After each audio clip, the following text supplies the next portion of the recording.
My heart is in.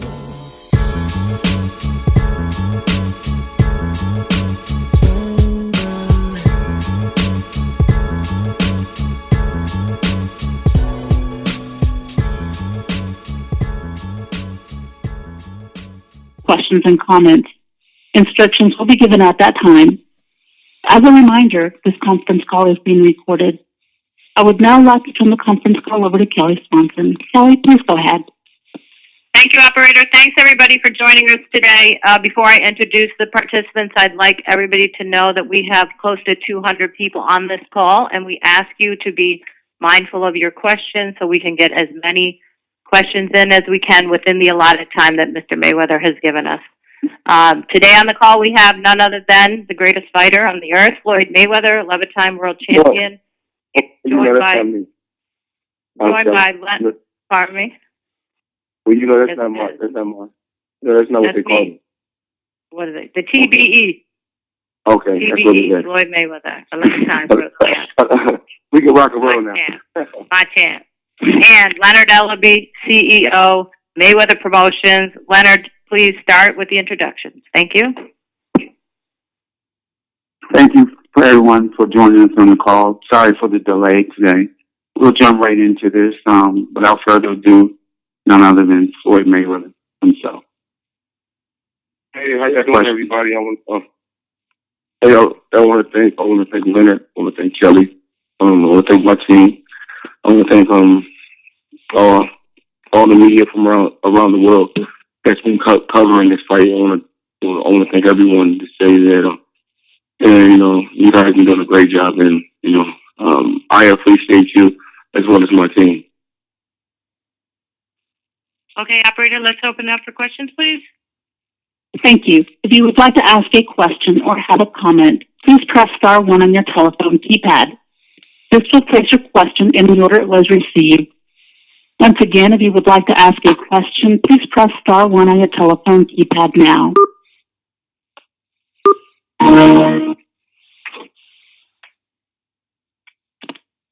Once again, if you would like to ask a question, please press star 1 on your telephone keypad. This will place your question in the order it was received. And our first question comes from Tim Dahlberg with the Associated Press. Hey, Floyd, how you doing? Hey, how you doing? Pretty good. Hey, that thing on SportsCenter the other night when you were talking about your place in boxing history, and you said you thought you were greater than Muhammad Ali. Can you expand on your reasons why you feel that way? On the SportsCenter, there's this. I feel like I just feel like I said before, I take my hat up to, and then acknowledge all the past champions. I think Ali was a legend. And I respect Ali like I respect any other champion. And I just feel like I didn't get to sport my whole life. I didn't get to sport 30-some years. I feel like I've done just as much in the sport as Ali did. There's no disrespect to him. I just feel like you look at when you just really look at it, Ali better than one weight class, which is heavyweight, but he's still for a good cause. He's still for a hell of a cause in his era. I think that it's hard to for a guy to be me myself. Still sharp, still very, very sharp at the age of 38. Still going strong at the age of 38. And it's more like there's no disrespect to Ali. Like I said before, I just feel like, I'm the best at what I feel like I'm the best. No different from how he called himself the greatest. I call myself TBE. And I feel like, and it's crazy that I feel, I'm pretty sure that I would get criticized for what I said, but I can care less, I care less about the backlash. I believe what I believe. Like, he probably got criticized at one particular time when he said that he was the greatest. He felt like he was better than Sugar Ray Robinson. So, the list goes on and on. I'm pretty sure it's going to be another fighter that's going to come along today. He's better than Floyd Mayweather, and he's going to get criticized.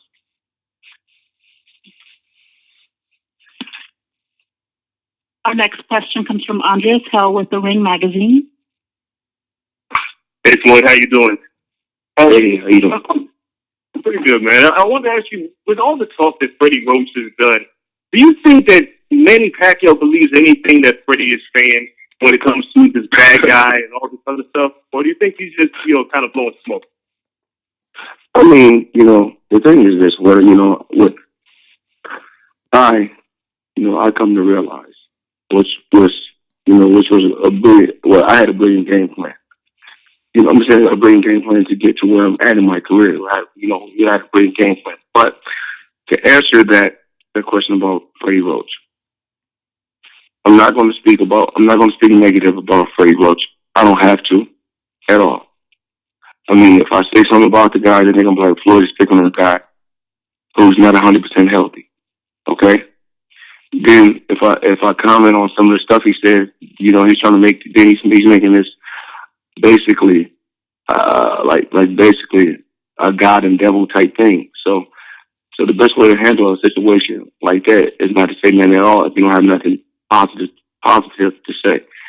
I mean, and he don't have to get in there and fight. So when it comes down to it, it's up to the two fighters. He's entitled to say what he want to say, but the fighter is not speaking like that. So I can care less because it comes down to the two fighters. And and I wish Freddie Roach nothing but the best. I don't have nothing negative to say about him. I'm truly blessed to be where I'm at, and I'm thankful to be where I'm at. One other question, Floyd. The magnitude of this fight. I know you treat it like just another fight, but what about your team, and how has your team dealt with the pressure of such a big fight that's looking to bring in so much money and so many eyeballs to the sport? I'm just happy, like I said before. A little bit of everything got me to this point. A little bit of everything. Everybody played a major key. My team is. I try to keep my team grounded. I try to keep them grounded. Because once you get to a point, I mean, but a little bit of everything plays a major key. As far as people talk about the money, that plays a major key. Facing history plays a major key. I mean, performing good plays a major key. So everything plays a major key. I just try to keep my team grounded and try to keep them focused and tell them that just try to teach them every day how to go out there and fish for themselves. That's all that I try to teach my team, and try to tell them to stay positive. And what I try to do is keep a positive environment around myself, which keeps me comfortable and happy. Well, and last question. You also talk about the magnitude of the fight. Are you excited at any point in this fight? I know you say you treat this like a job, but are you excited to finally get in the ring and have this fight happen? I'm not. It's just like I said before. I'm not really going crazy. It's just a fight to me. I mean, and I have to look at it. I mean, I know it's the biggest fight in boxing history, but I can't approach it like that because I'm not going to put. I'm never going to put any unnecessary pressure on myself. So, I like to approach the fight like, he's a fighter that's, extremely talented. He's a very good fighter also. And my thing is just to, be Floyd Mayweather. People ask, how is this fight going to be fought? I can't say. Like I said before, I'm no psychic. I cannot predict the future. But, like I said before, I will be at my best, May 2nd. And our next question comes from Bob Barron with USA Today. Hey, Floyd, how you doing? Hey, how you doing, man? Not too bad. Hey, listen, if you believe Bob Arum, this fight might not happen. That there's issues with tickets, there's the contract has not been signed, whatever. Do you know anything about that? I mean, my job is, when it comes to the business side, that's from Leonard Ellaby to,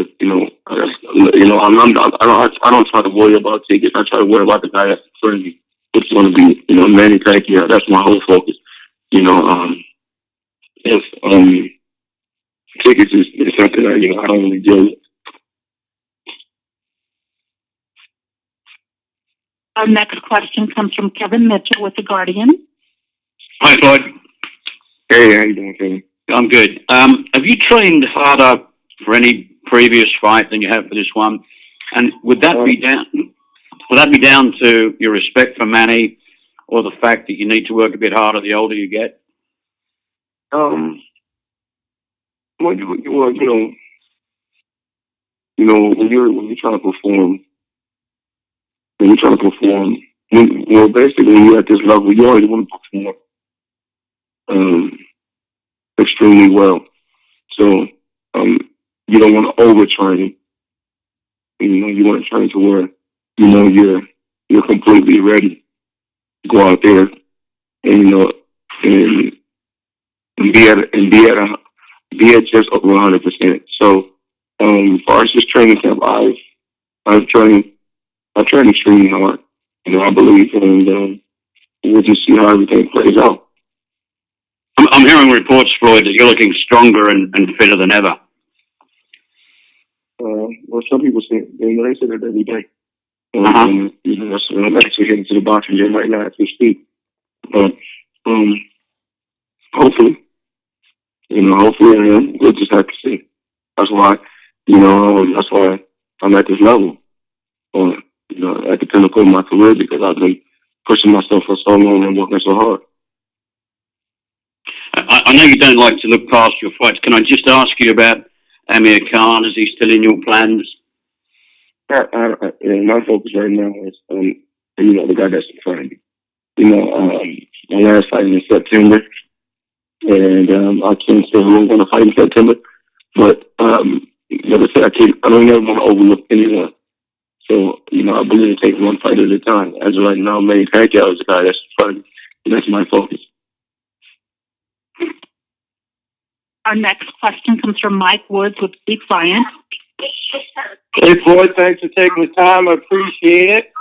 My question is regarding Manny Pacquiao said he thinks it's Floyd's time to lose, and he's almost implying that it's maybe God is on his side. And I'm wondering how you think, if God actually does care who wins prize fights.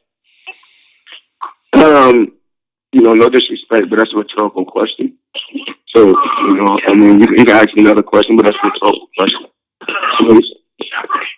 All right, another question. I truly believe God loves us all. The people that's on this phone, every writer, every fighter, every athlete that goes up there and compete. I feel that God loves us all. And once again, it's not this, like I said before, I'm a fighter. What I do, I'm a professional prize fighter, and I believe in God, and I love God, and I don't think God takes sides. I don't think he takes sides. A lot of stuff gets reported in the course of the 6 weeks leading up to this. We don't always get a chance to ask you yourself, so I want to give you the opportunity. Is there anything that was reported that you want to clear up, that you want to actually say, no, that is true, you guys got it wrong? No, nothing at all.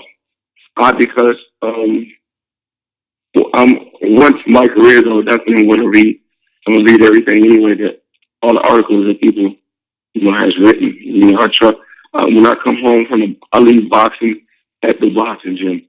When I go to the gym or when I go to train, I work. I dedicate myself to my craft when I come home, and I'm not on the computer. I'm not looking at myself.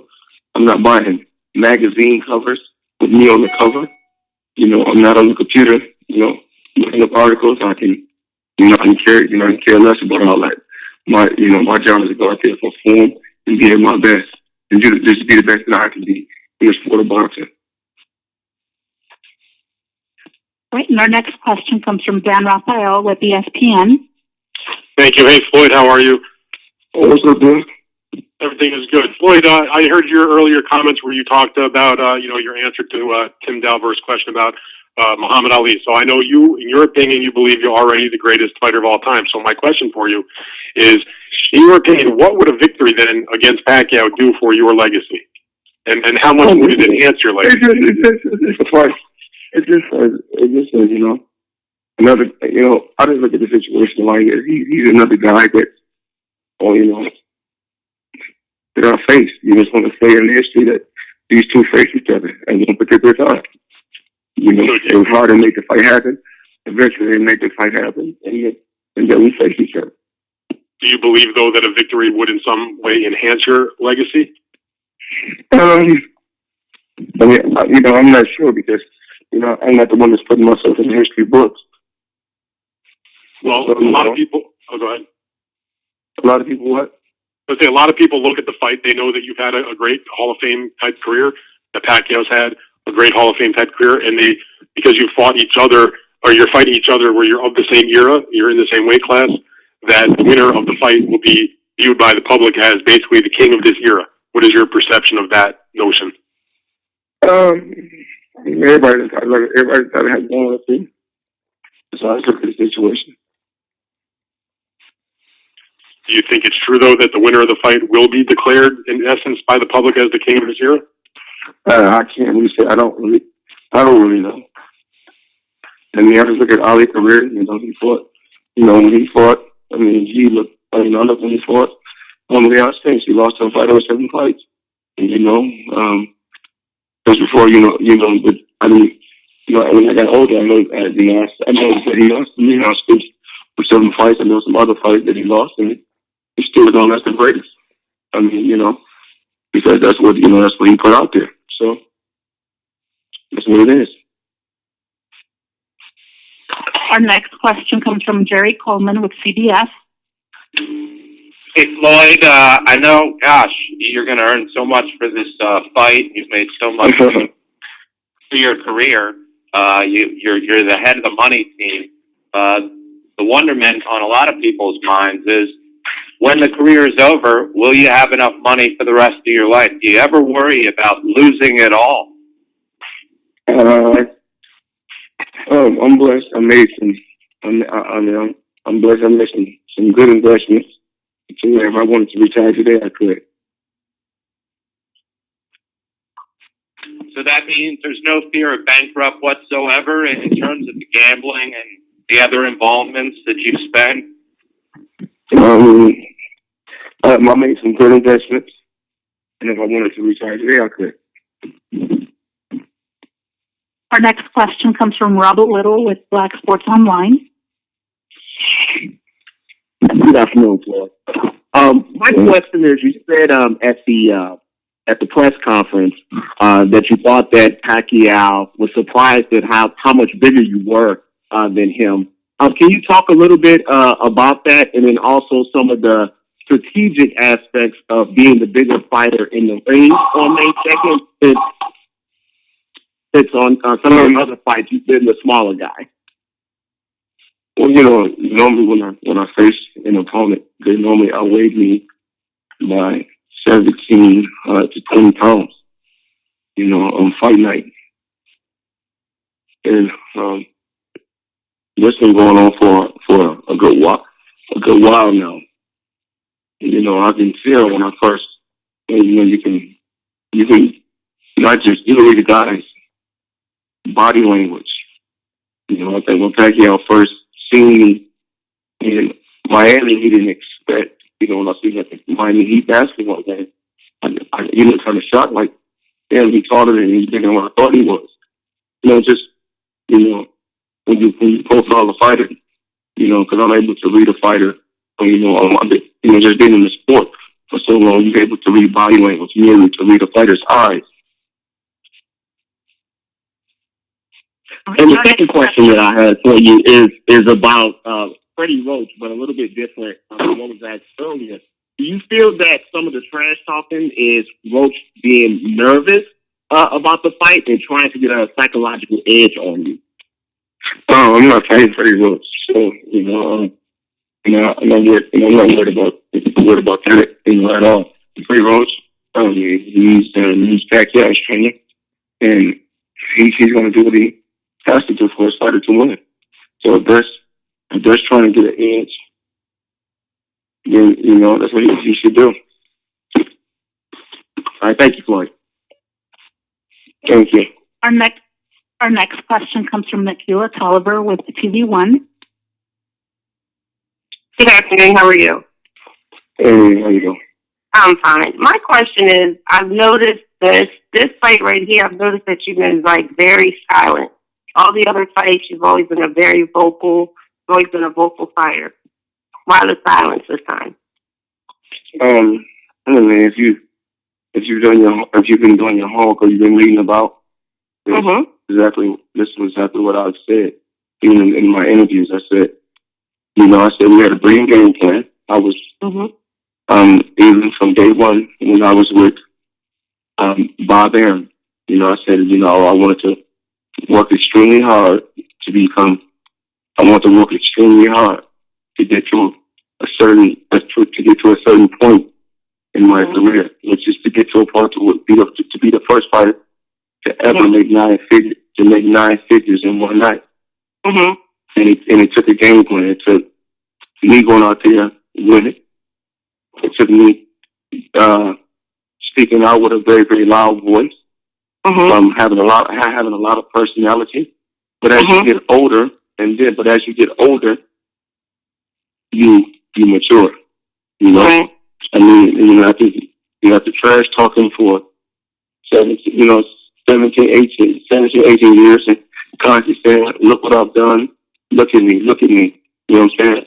I'm the best. Look at me. And everybody put in front of me, I've beaten. So, I'm at a point to where, you just push the limit where, like, just say, you know what, it is what it is. I know what I can do. I know what I bring to the table. And God has truly blessed me to be in this situation. I have a good team. And my children are healthy, so I don't have to do all that. It's more like I did all that, loud talking and everything to get to a certain point. I had a lot of, I still got a lot of personality. But it's more like basically I did what I had to do to get to a certain point in my career, and that's what I did. And it was a brilliant game plan. Okay. All right. Thank you.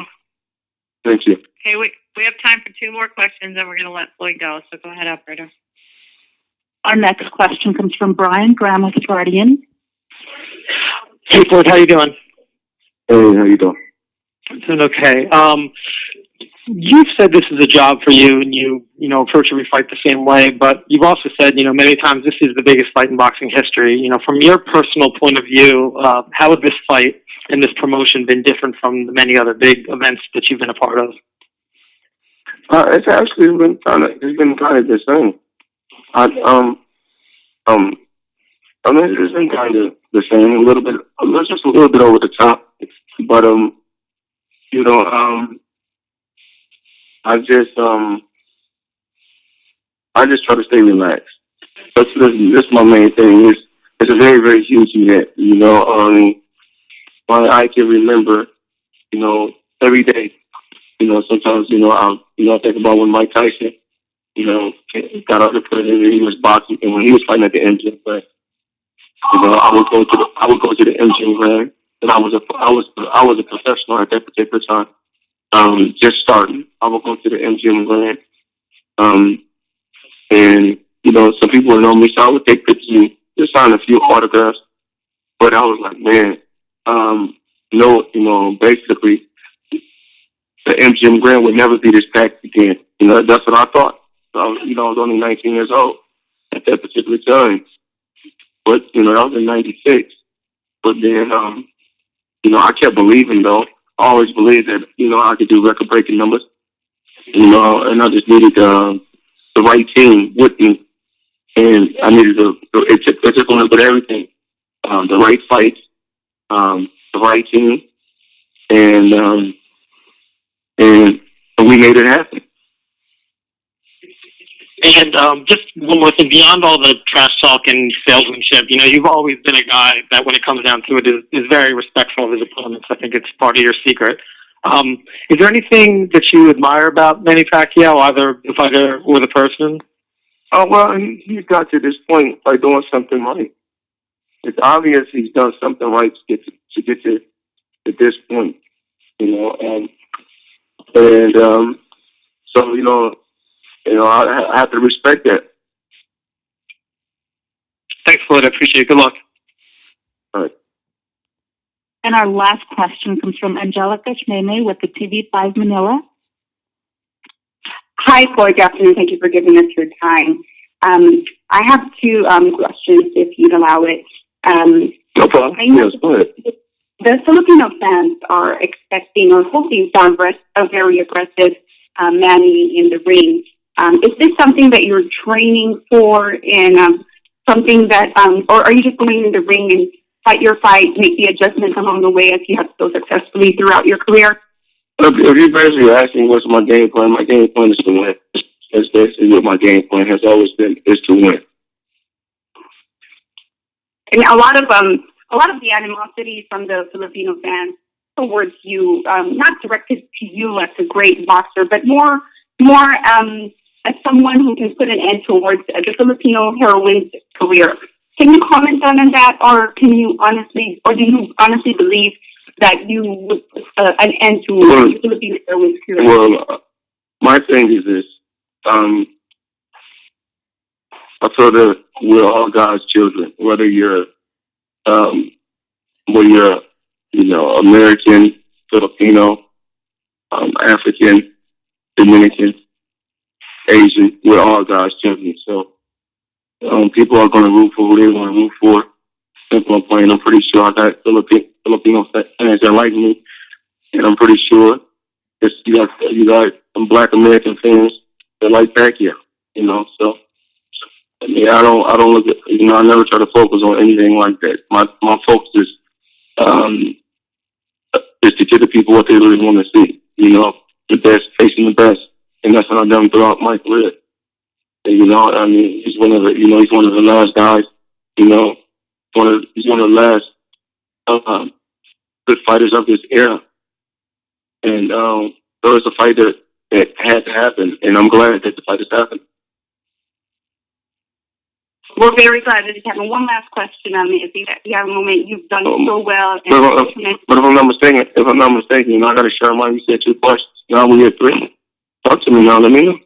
It's just a follow-up question. It's we just wanted to. Okay, go ahead. I'm messing with you. Go ahead. For the young fans, you've worked so hard in just being the best and knowing and telling everyone you're the best, because just believing when you're growing up from when you were young till you come today, how much strength and effort and support from family does it take to get you where you are right now? Because it's so hard. Someone shuts the door, some kid, and tell them that they're not going to be the best. More often than not, they're also going to shut down. Now, what kind of support from friends and family did you get to here today? Well, the support, came from, it came a lot. I had a hell of a supporting cast to get to this point. Before I got professional, it's this guy that I never talk about to no one. I never say anything about him to no one, and he's doing extremely bad right now. Not financially wise, but health wise. He's lost his. I believe he lost his. He's lost his memory, which hurts extremely bad. I'm a guy by the name of Frank Brown.